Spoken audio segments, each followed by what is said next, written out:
Hi everyone, Andrew here. I hope you're well. I've just finished emailing out your individual video summaries for the year over the last couple of weeks, but I just thought I'd take the time to put a little bit of context around some of the volatility that we're seeing on markets at the moment. So if we just have a little bit of a look at our market over the last 3 months, as you can see, we've seen a steady decline, quite a bit of volatility. But how does that look over the longer term? Well, if we look at 6 months, you can see obviously markets are rising and then we've seen a bit of a fall. If we look at the last 12 months, effectively where we were 12 months ago, 5 years ago, there's the drop there.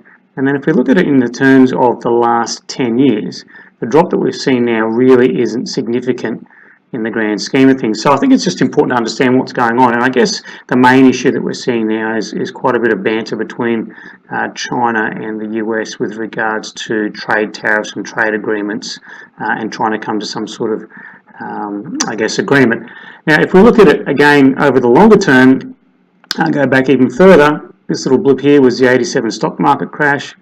This blip here was basically the global financial crisis, and up here that's just the beginning of the blip that we're starting to see now. So again, over the longer term, it's quite insignificant.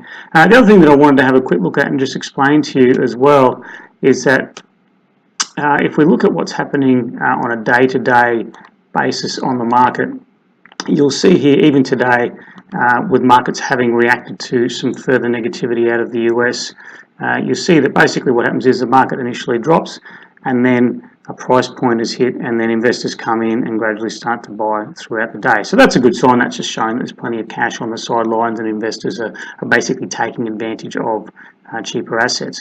So in terms of your super funds, definitely seeing a decline in the capital value. Having said that, one of the things that's important to note is that during this period, if you've got employer contributions going in and indeed dividends being reinvested, which most of you have, that's actually purchasing more units at a much cheaper price.